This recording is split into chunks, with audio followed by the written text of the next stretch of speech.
Syederalun, persahabatan tak lekang oleh waktu maupun status sosial. Itulah kata-kata yang akan mengawali kisah ini. Baru-baru ini viral di media sosial kisah pertemuan kembali sahabat baik setelah 25 tahun lamanya. Pertemuan dua sahabat baik itu antara Ernie dan Sela Sofia di bantaran Sungai Lamnyong, Banda Aceh. Kisah pertemuan keduanya diunggah oleh Sela Sofia pada akun Facebooknya Selasa 15 Desember 2020. Ernie dan Sela sudah 25 tahun tak pernah bersua setelah mereka lulus dari bangku sekolah. Namun, garis nasib kembali mempertemukan keduanya walaupun dalam strata berbeda.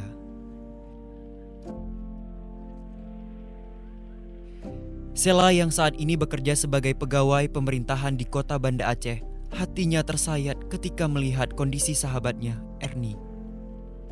Sela mengenang kisah dirinya dengan Ernie sewaktu mereka menimba ilmu bersama di bangku sekolah.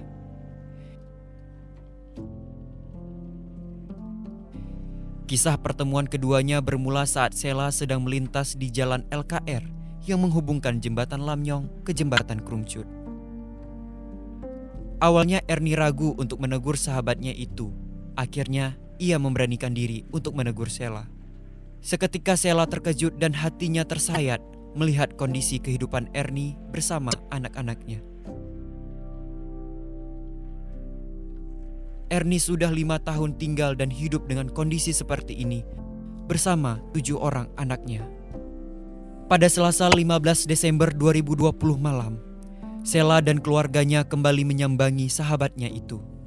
Hatinya seakan sesak dan semakin teriris ketika melihat ketujuh orang anak Ernie harus tidur berhimpitan dan merasakan dinginnya angin malam. Tak ada tempat tidur atau kasur empuk. Anak-anak Ernie terpaksa tidur di atas kayu yang disusun bertingkat. Di akhir postingannya, Sela membuka penggalangan dana untuk membantu kehidupan Ernie beserta ketujuh orang anaknya.